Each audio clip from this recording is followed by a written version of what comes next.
Students, welcome to Sunil's tutorial. I'm Sunil Mirwani and today we'll be doing this chapter called as electrochemistry. Now, first of all, what do I understand by electrochemistry?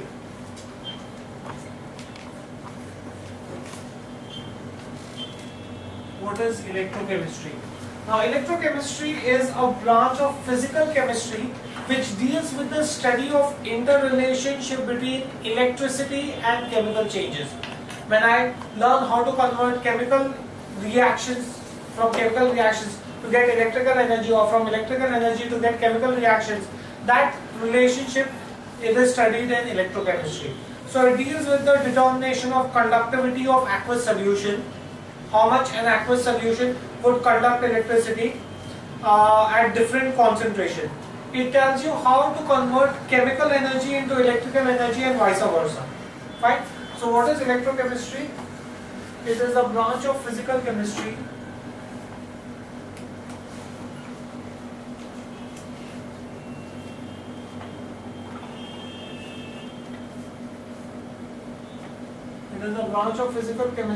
which deals with the study of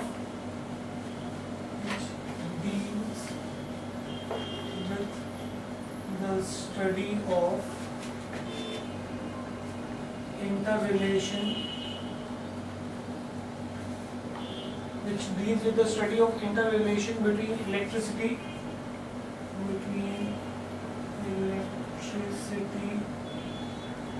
and chemical changes.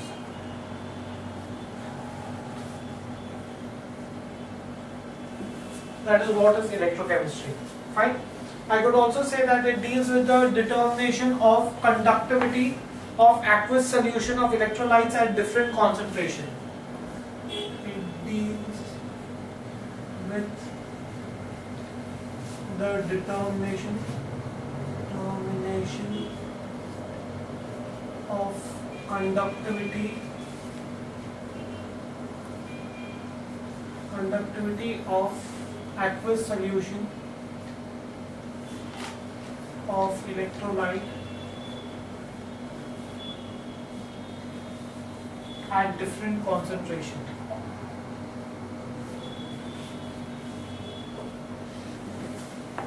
Fine.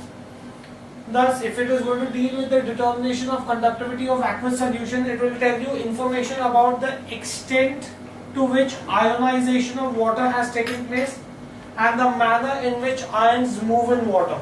Right? Then it also deals with conversion of energy into chemical energy into electrical energy. So it deals with the conversion of chemical energy into electrical energy and vice versa.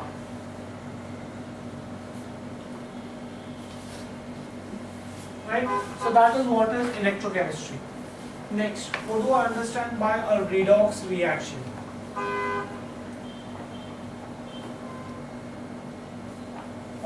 What is a redox reaction? Now, oxidation means loss of electrons. Reduction means gain of electron as per the modern electronic theory.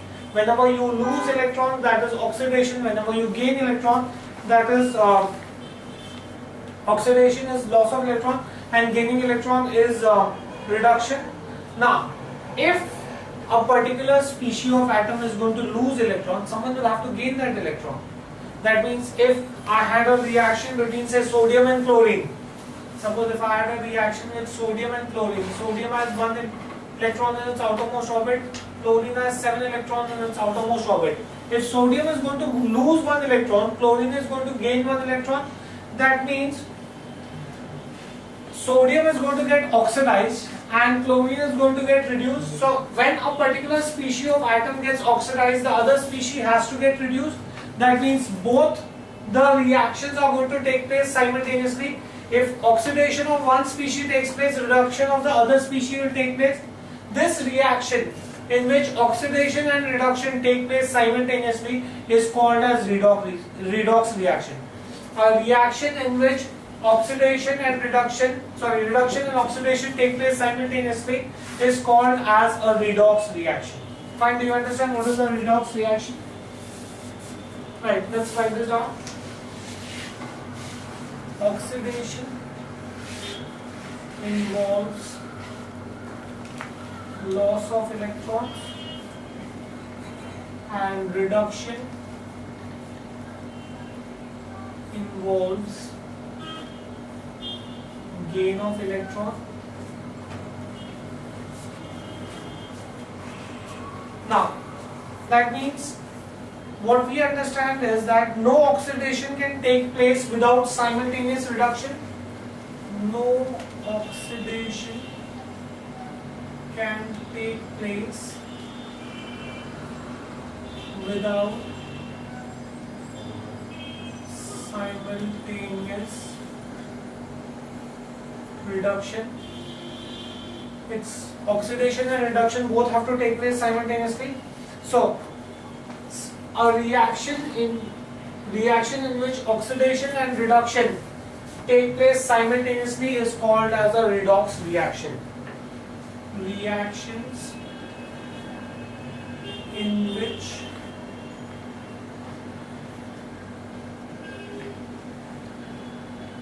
oxidation and reduction reaction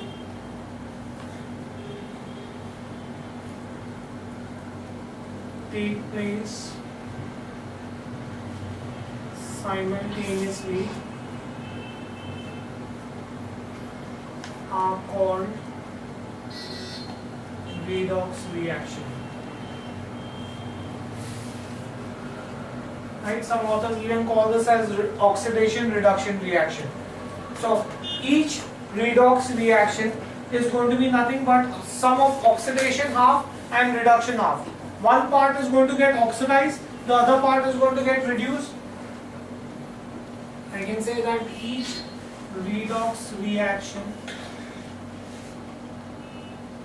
is a sum of oxidation half and reduction half. Right? Which are complementary processes.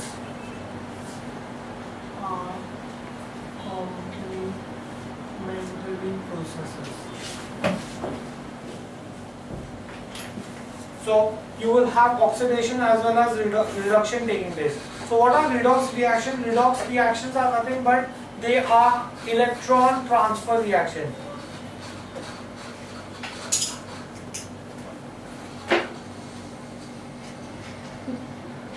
Redox reactions are electron transfer reactions. Right? Let me try to illustrate this with the help of an example.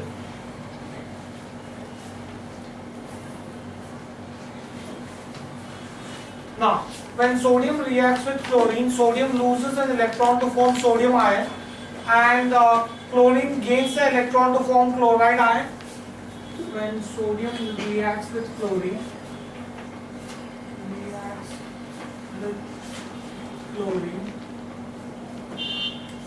sodium loses an electron to form sodium ion, and chlorine gains an electron to form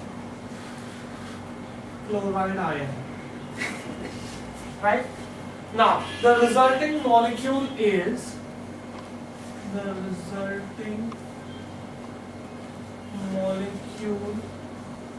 sodium chloride,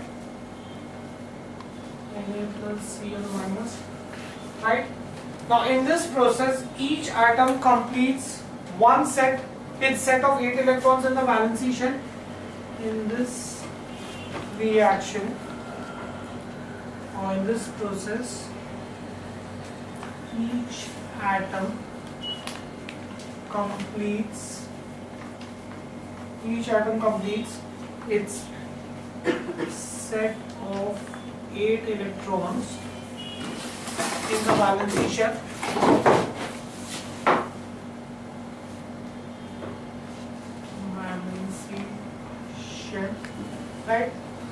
means I would have sodium that would form sodium ion.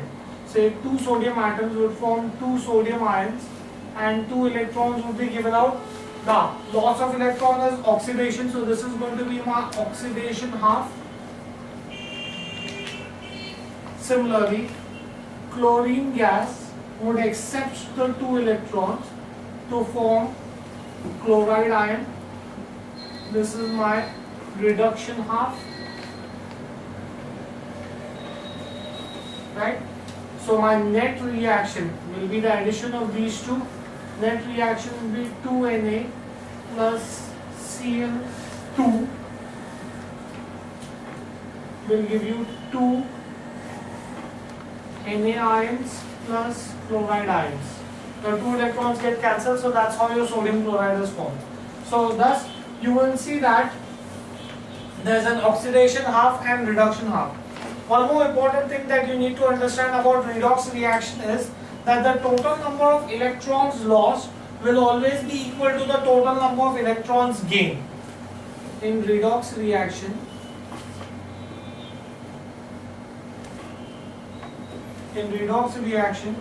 the total number of electrons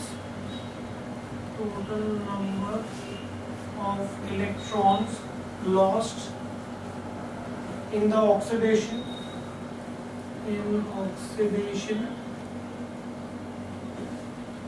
must be equal to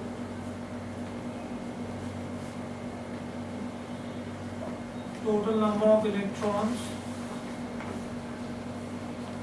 gained in reduction.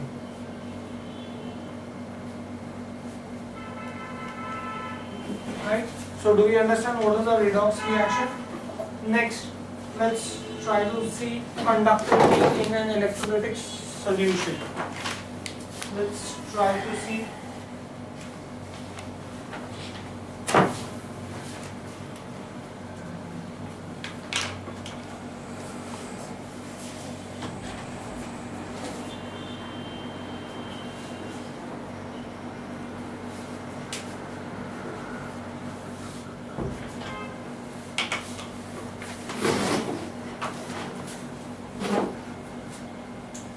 conductivity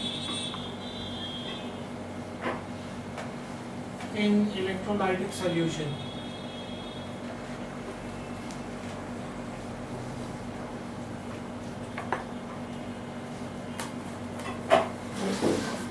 Now, substances which allow the flow of electrolytes or electricity through them are called as conductor.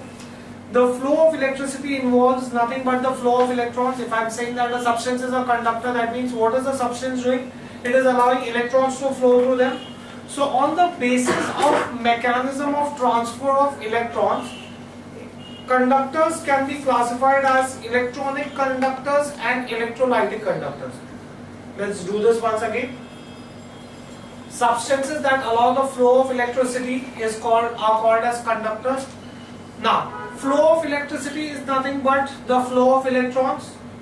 Flow of electrons can be done by two methods. Based on that, you have two different types of conductors. One of them is called as the electronic conductor and the other is called as the electrolytic conductors. Right? I can say substances which allow flow of electricity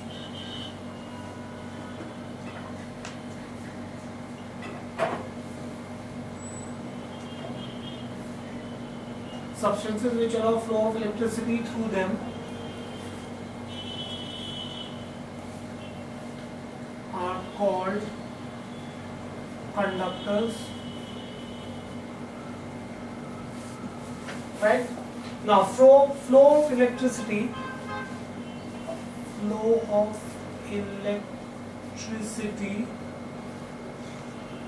involves flow of electron.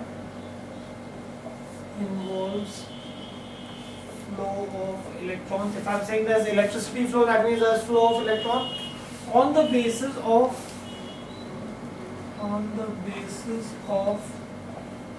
mechanism of transfer of electrons. on the basis of mechanism of transfer of electrons, conductors are classified. Conductors are classified into electronic and electrolytic conductors. Conductors. So you can have electronic conductors and you can have electrolytic conductors. Now, what do I understand by electronic conductors?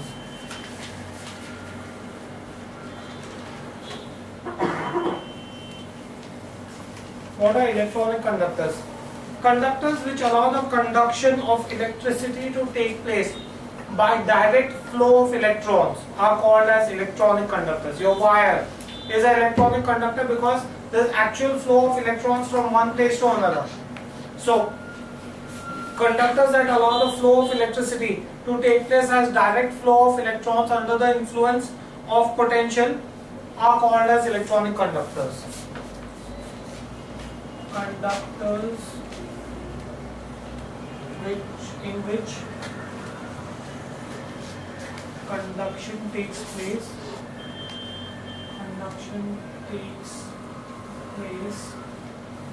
by direct flow of electrons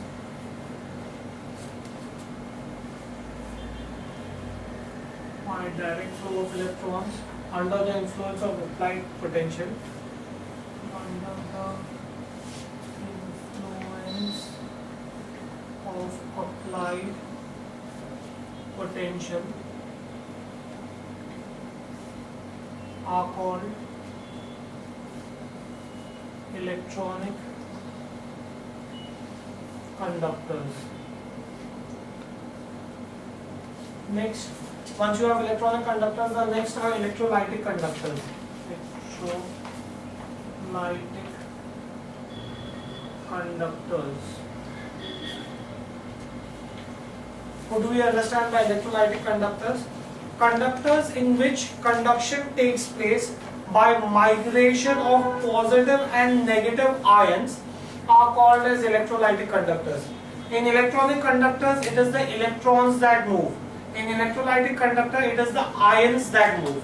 So if the conduction of electricity is by movement of ions, then they are called as electrolytic conductors. Fine? Conductors in which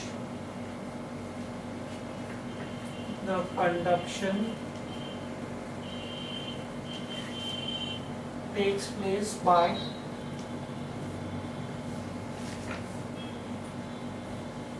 migration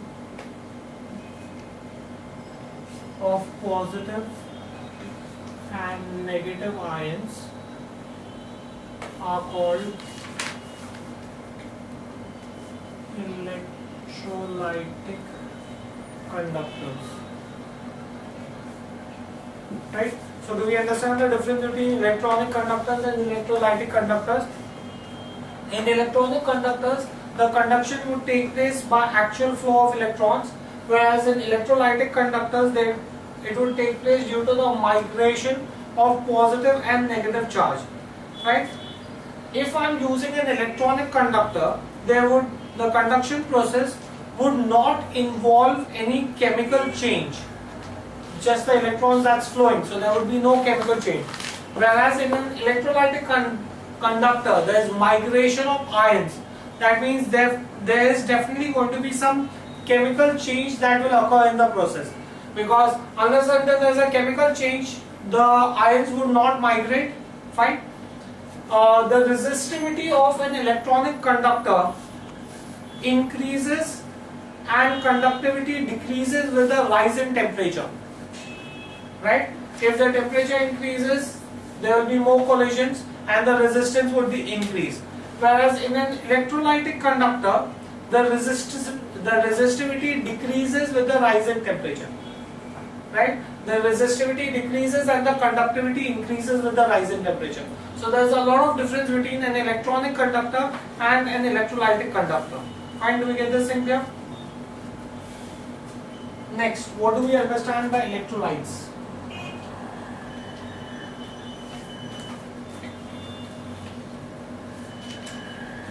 What are electrolytes? Substances whose aqueous solution would conduct electricity are called as electrolytes. Right? Substances whose aqueous solution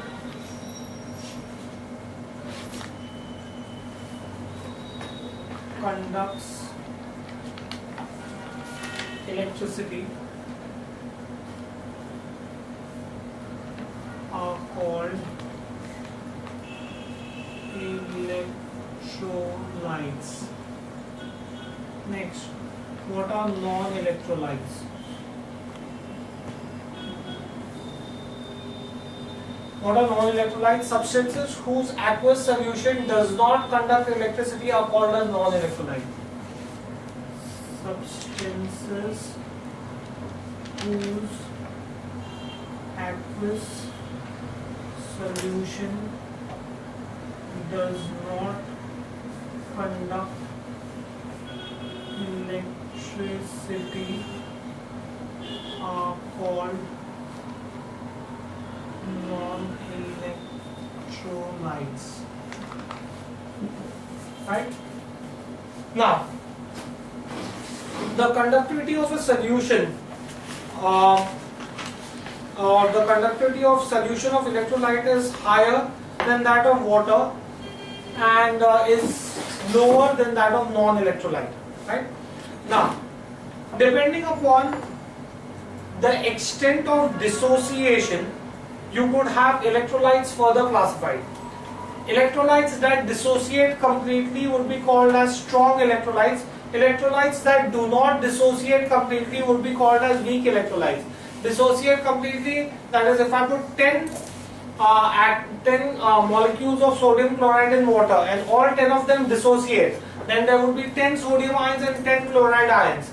Whereas if I put 10 sodium chloride ions in water and only 2 dissociate, then there will be only 2 sodium and 2 chloride ions available for migration. More the number of atoms available, or more the number of ions available for migration, more will be the conductance of electricity. So depending upon how many, compound, if I put a compound, how many of them dissociate, you can have different types of electrolytes. Either there will be strong electrolytes that will conduct more electricity, or there will be weak electrolytes that will conduct less electricity. Depending on the degree of dissociation,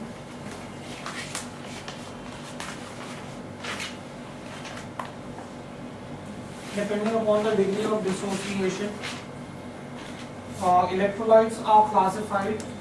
Electrolytes are classified into strong and weak electrolytes. Into strong and weak electrolytes. Right? What are strong electrolytes?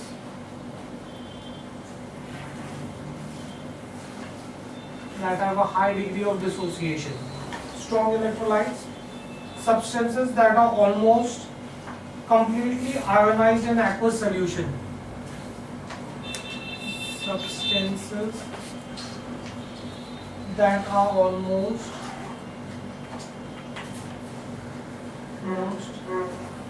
completely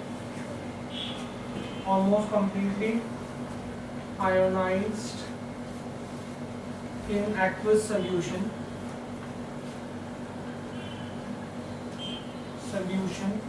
are called strong electrolytes.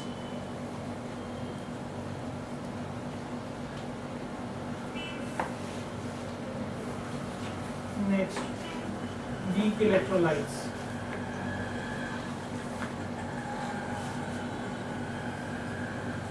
What are weak electrolytes? Substances that are ionized to a very small extent in aqueous solution are called as weak electrolytes. Substances that are ionized to a very small extent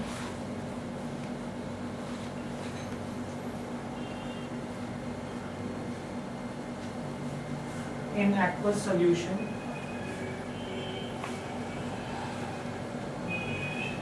are weak electrolytes.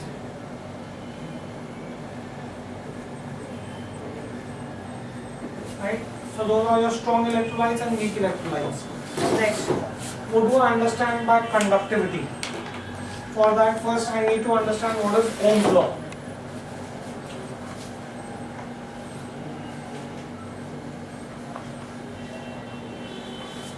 Right? Ohm's law. The electrical resistance of a conductor is given by electrical resistance of a conductor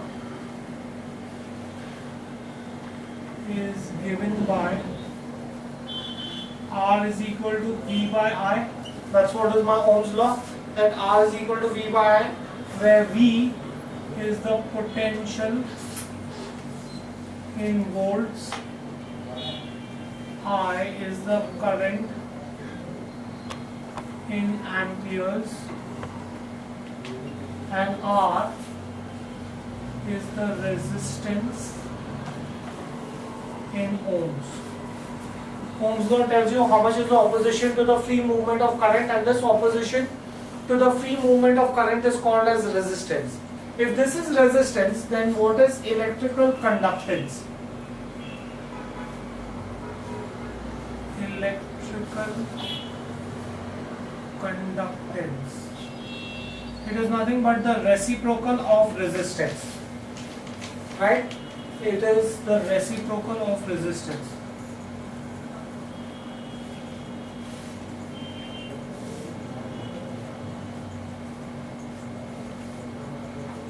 Right? It is represented as G is nothing but 1 upon R. Right? So what will be the unit of G? Electrical conductance unit is going to be nothing but ohm inverse. Right? Now, ohm inverse is represented as Siemens. So the unit of electrical conductance is Siemens. So what is 1 Siemens? Is nothing but 1 upon R. R is nothing but V upon I. So therefore I can say 1 Siemens is nothing but 1 ampere upon 1 volt. Right? So that is what is 1 Siemens. So in that case I can also say that 1 Siemens therefore can be written as S is nothing but A upon V. Another unit for Siemens would be A upon V. We can also say that ampere is nothing but charge, which is coulomb, upon time. Right? So in that case I can say that Siemens can also be represented as coulomb per volt per second. So you have multiple units for conductance. Either I can represent it as ohm inverse, right? Either I can represent it as ohm inverse, or I can represent it as Siemens, or I can represent it as ampere per volt, or I can represent it as coulomb per volt per second. These are the different units that I can have for conductance. Next, what do I understand by resistivity of a conductor? Resistivity of conductor.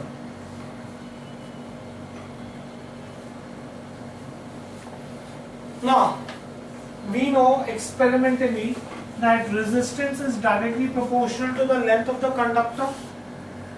Larger the length, more will be the collisions between the electrons and the atoms, and therefore the resistance will increase. We also know that resistance is inversely proportional to the cross-sectional area. Thus, if I join these two, I can say that resistance is directly proportional to L by A. Therefore, I can say resistance is equal to rho times L by A, where rho is a constant.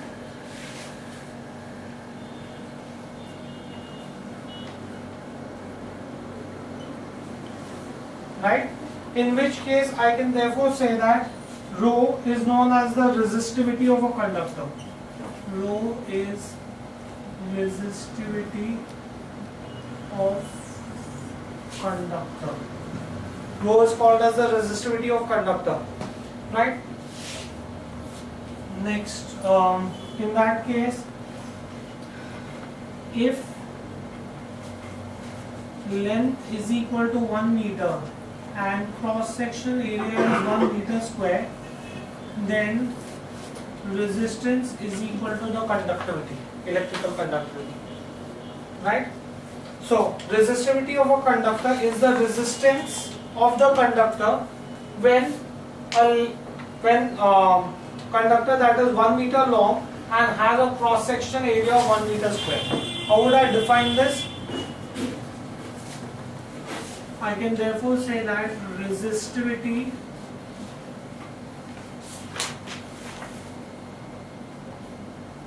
of a conductor is the resistance of a conductor of length 1 meter having cross section area of 1 meter square, right? In that case, what will be the unit of resistivity? Unit, it is nothing but unit for rho is ohm meter. Fine. Next, since we have resistivity of a conductor, similarly, let's try to see what is the relationship between conductance and resistivity.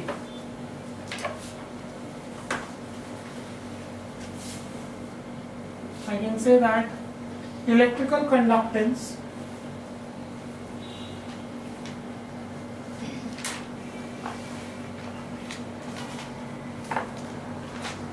is inversely proportional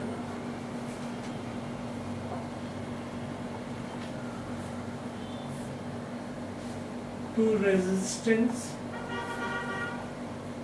I can say G is inversely proportional to R, right?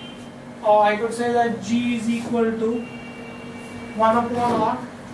Now, it is in that case I can say but R is equal to rho L by A, but R is directly proportional to L by A. Therefore, I can say that G is equal to or is proportional to A by L, because G is the reciprocal of resistance, right? Electrical conductance is the reciprocal of resistance, therefore it will be G will be directly proportional to A by L. Therefore I can say that G is equal to K times A by L, right? Where K is a constant and is called conductivity of a conductor. Conductivity of a conductor, right? Thus I could say that therefore G is equal to, or I could say K is equal to, conductivity of a conductor is GL by A, right? But L by A is nothing but, G can be written as 1 upon R L by A, right? Therefore I can say that when length is 1 meter and cross sectional area is 1 meter square, then K will be equal to G. So the conductivity of a conductor, how would I define the conductivity of a conductor? Conductivity of a conductor is defined as the conductance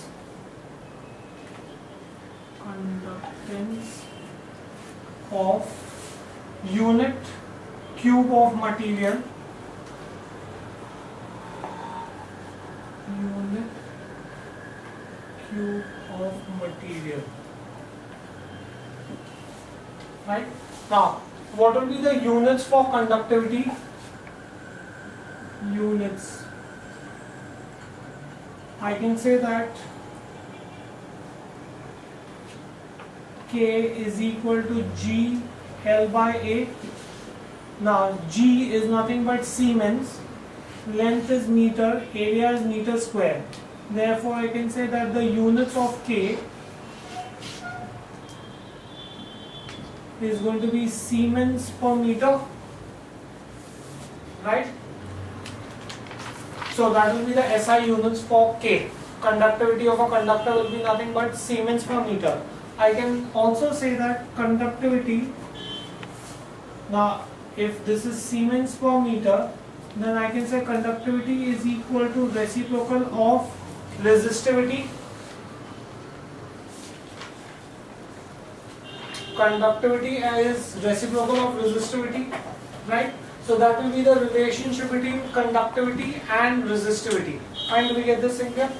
Next, let's move on ahead.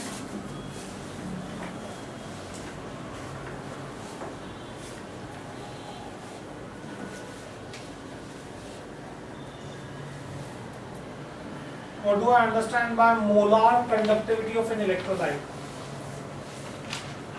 Conductivity of an electrolyte.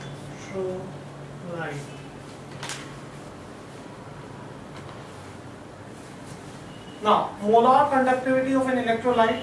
The conductivity of a solution depends upon the number of ions present.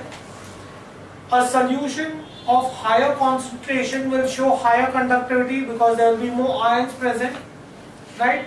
To compare the conductivity of different solutions, you had a new concept that is introduced that was called as molar conductivity, right? Molar conductivity of an electrolyte is defined as the conductivity divided by the molar concentration of a solution. See, try to understand something. Conductivity of a solution would depend upon the number of ions, right? The number of ions would depend upon the concentration of the solution. So thus, I can say that conductivity for different concentrations would be different. Hence, you had a new concept which was called as molar conductivity. How do I define molar conductivity? Molar conductivity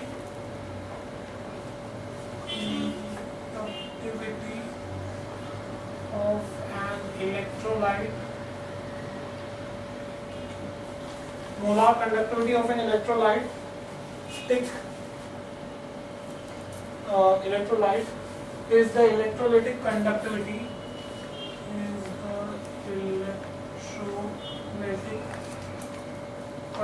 Conductivity.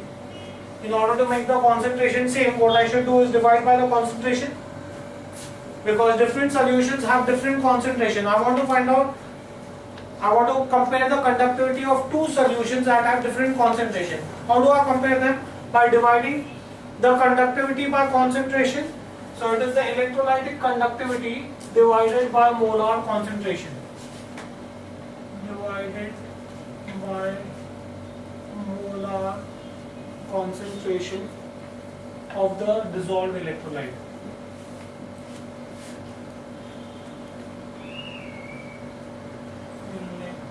Electrolyte. Thus, this is the symbol circumflex.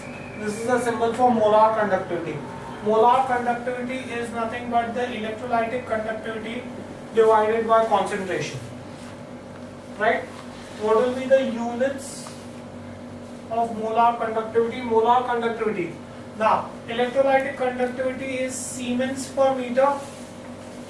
Concentration is moles per meter square.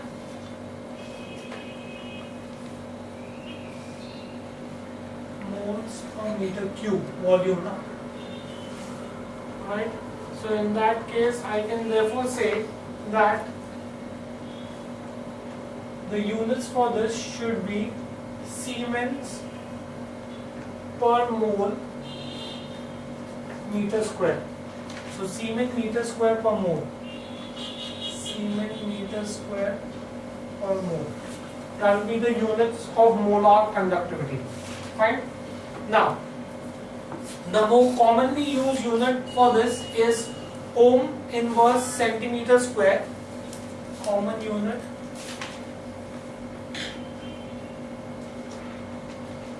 is ohm inverse centimeter square per mole. That's the more commonly used unit for it. Or it could also be Siemens centimeter square per mole. Right? So, how do I define molar conductivity? Molar conductivity is the conductance exhibited by 1 molar solution of an electrolyte placed between 2 electrodes 1 centimeter apart and large enough to contain the entire solution. From this, how would I define molar conductivity? I can say that molar conductivity, look at the formula and you'll get the definition, can be defined as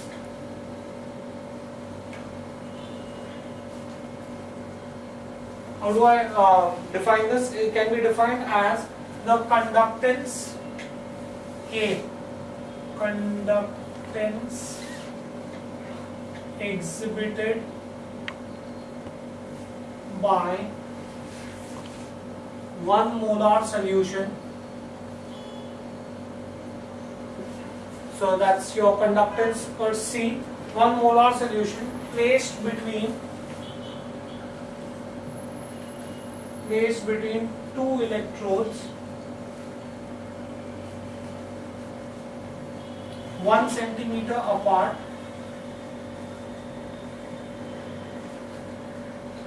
and large enough to contain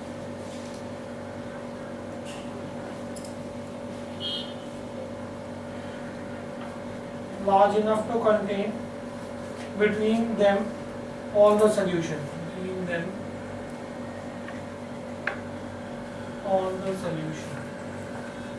That's how I define molar conductivity.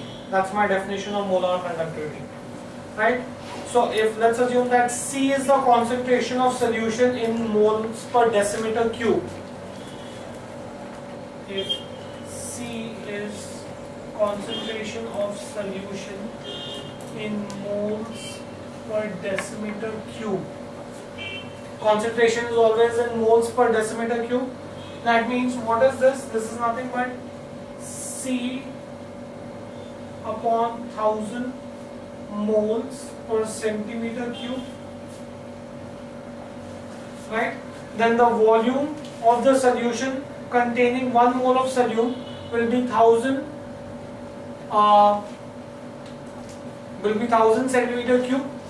If I am saying that moles per centimeter cube, in that case I could say that the volume of the solution containing 1 mole of solute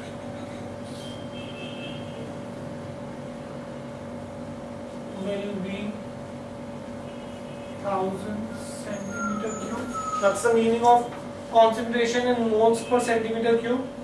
Now K is also called as the conductance. So I can say K is the conductance of 1 centimeter cube of solution. K is conductance, remember we said that, of 1 centimeter cube of the solution. Right? Therefore I can say that molar conductivity circumflex is nothing but K into V, because concentration is nothing but reciprocal of volume. So therefore I can say that K into V, or this can also be written as 1000 K upon C. Right? where V is the volume of solution containing, V is volume of solution containing, volume of solution in which in centimeter cube containing 1 mole of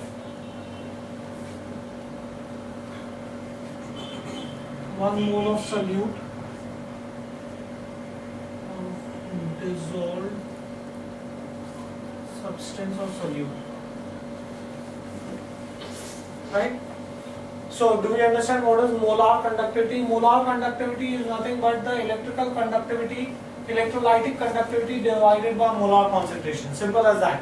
Concentration is reciprocal of volume, therefore molar conductivity can also be written as electrolytic conductivity into volume.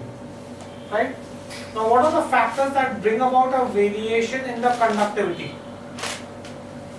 Let's try to see variation in conductivity with say concentration. How will the concentration bring about a change in the conductivity? Right? Now we know that conductivity of an electrolytic solution is directly proportional to the concentration. Right? That is, it depends. Why is it directly proportional to concentration? Because it depends upon the number of ions present per unit volume of solution. Right? So on dilution, the degree of dissociation increases, hence the number of ions would increase. But if I dilute a solution, suppose if I put some water, the water molecules will split to give you positively charged hydronium ions and negatively charged oxygen ions. But the problem is the number of ions will increase, but the number of ions per unit volume will not increase. And electrical conductivity depends upon the number of ions present per unit volume. How many ions are present per unit volume, right? That is the reason why when you pour water in a solution, its electrical conductivity decreases. When you put water in a solution, the number of ions would increase, but the number of ions per unit volume would decrease. And conductivity depends upon how many ions are present per unit volume, right? Now if I consider a strong, okay, first let's just write this down. Conductivity of an electrolytic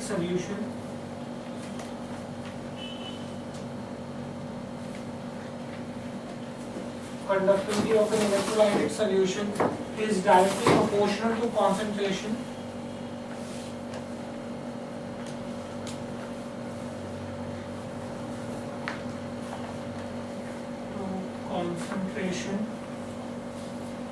as it depends upon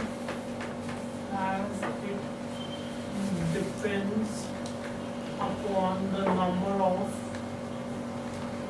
ions present. It depends upon the number of ions present per unit volume of the solution.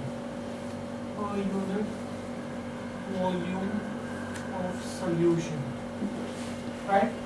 Now, suppose if I dilute a solution, on dilution, what would happen is the degree of dissociation will increase. The degree of dissociation increases. Therefore, the number of ions increase. Number of ions will also increase, but number of ions per unit volume will decrease. Number of ions per unit volume decrease. Number of ions per unit volume decrease, hence conductivity decreases. Hence conductivity decreases. That is the reason why conductivity of a solution decreases on dilution. Now, if I consider a strong electrolyte is completely ionized in the solution with increase in concentration, right? If it is a strong electrolyte, the number of ions per unit volume will be high, and hence it has a high conductivity, right? As strong electrolyte are completely ionized,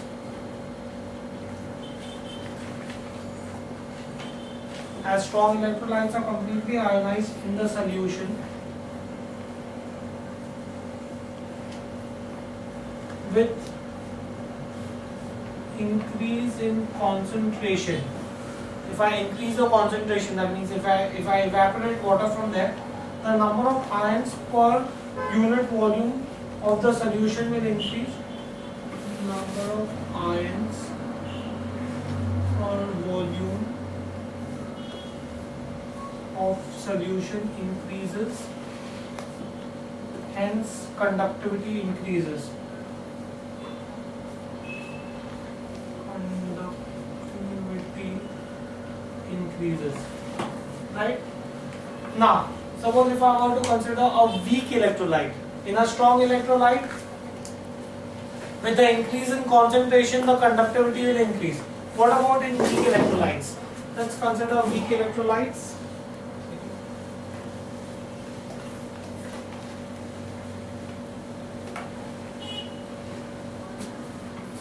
Now, if I consider a weak electrolyte, now in weak electrolyte, partial dissociation takes place. Therefore, the number of ions per unit volume with concentration is comparatively small. Therefore, the conductivity does not increase as rapidly as it would increase in a strong electrolyte. Right? See, I'll write this and show this to you. In weak electrolytes,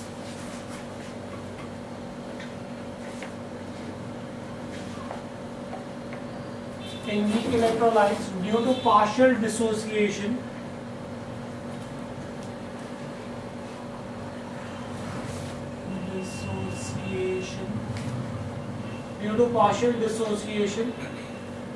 increase in the number of ions,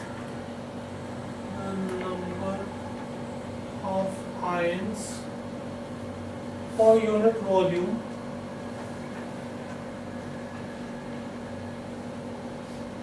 with concentration. If I take a weak electrolyte and if I concentrate it, if I remove water from it, right, the increase in number of ions per unit volume with concentration is comparatively small.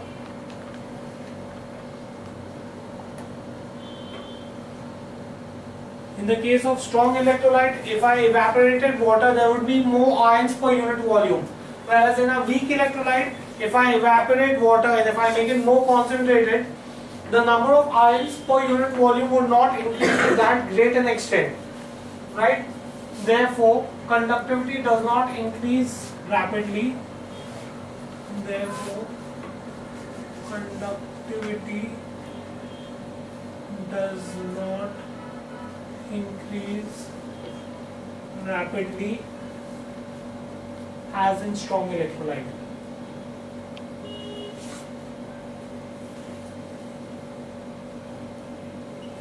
Here also the conductivity would increase, but it would increase marginally.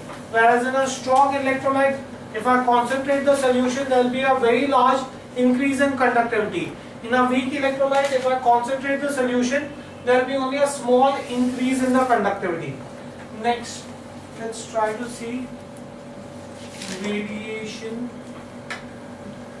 of molar conductivity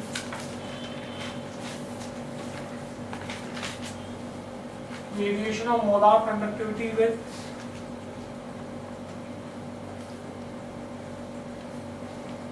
concentration.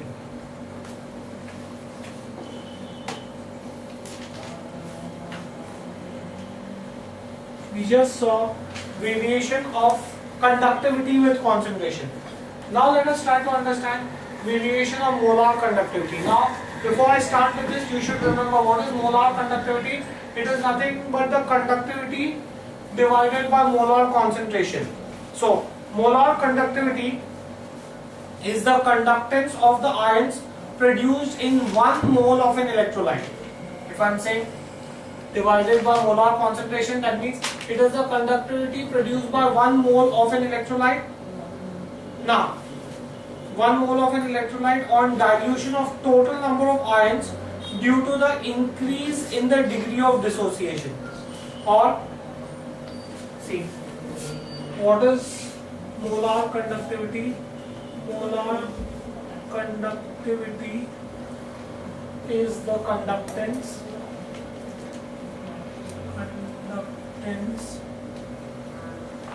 of all the ions produced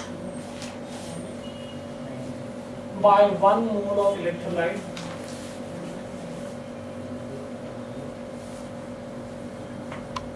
that's as per the definition. It is the conductance produced by all the ions conductance of all the ions produced by 1 mole of electrolyte on dilution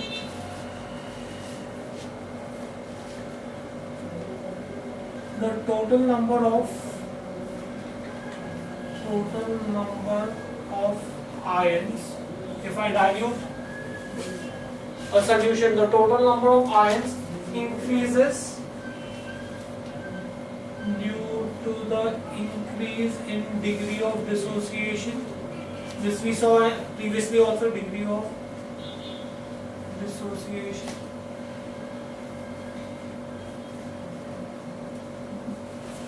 Right?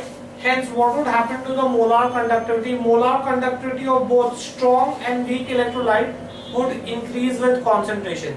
See, if I were to talk only about conductivity, in the case of conductivity on dilution of a solution, the conductivity would decrease, and on concentration it would increase. But in the case of molar conductivity, whether I take a strong electrolyte or a weak electrolyte, due to the increase in the degree of dissociation, its conductivity, the molar conductivity would increase because there would be more number of ions present. I can say therefore molar conductivity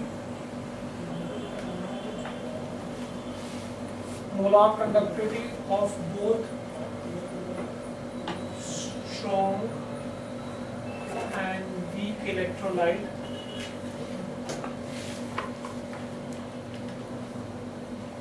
increases with dilution. There, the conductivity would decrease with dilution. Here, the molar conductivity would increase with dilution. Right? So, the relationship between conductivity and molar conductivity is given by relation between conductivity, that is K, and molar conductivity. Conductivity, that is circumflex, is given by circumflex is nothing but K upon C, but 1 upon C is equal to V. Therefore, sigma is K into V. V stands for volume. That means here you can see that sigma is directly proportional to volume. So whether it is a strong electrolyte or weak electrolyte, from the formula it's very clear that as the volume increases, the molar conductivity will increase. That's the reason I said that whether it's a strong electrolyte or weak electrolyte, the molar conductivity will increase with dilution, right? So I can say that on dilution, K decreases, the conductivity decreases. We already discussed this in the previous topic. K decreases. Increase in V is more as compared to decrease of K, hence molar conductivity increases. Fine, do we get this thing here? So on dilution, the molar conductivity would definitely increase, right? Mathematically, I have shown it to you and I have given you the explanation why it would increase. Now, on dilution, molar conductivity of a strong electrolyte increases up to a maximum limiting value. That means as I go on putting more and more water, the molar conductivity will increase. But it will increase up to a maximum limiting value, and that maximum limiting value is called as circumflex 0. Right? So I can say that on dilution, molar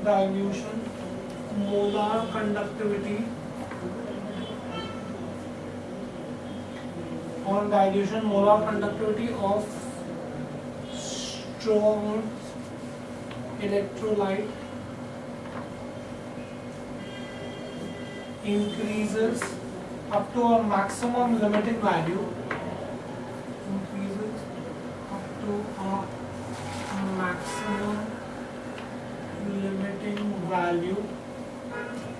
Which is called as circumflex 0, right? The value of zero concentration, that is the value of, it's called as the value of zero concentration, right? Or at infinity dilution. Right? Now, the molar conductivity reaches value, molar conductivity on dilution reaches a value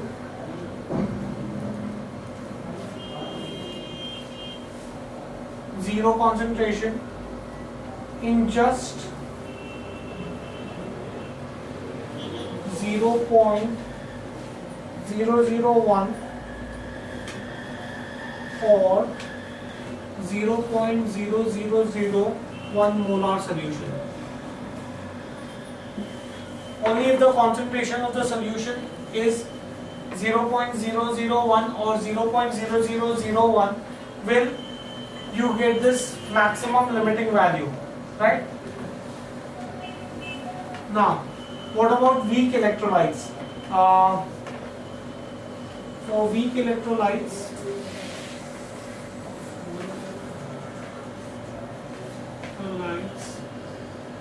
the value of circumflex value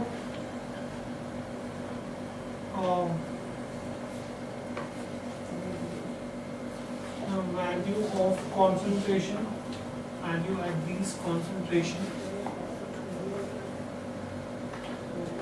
is less than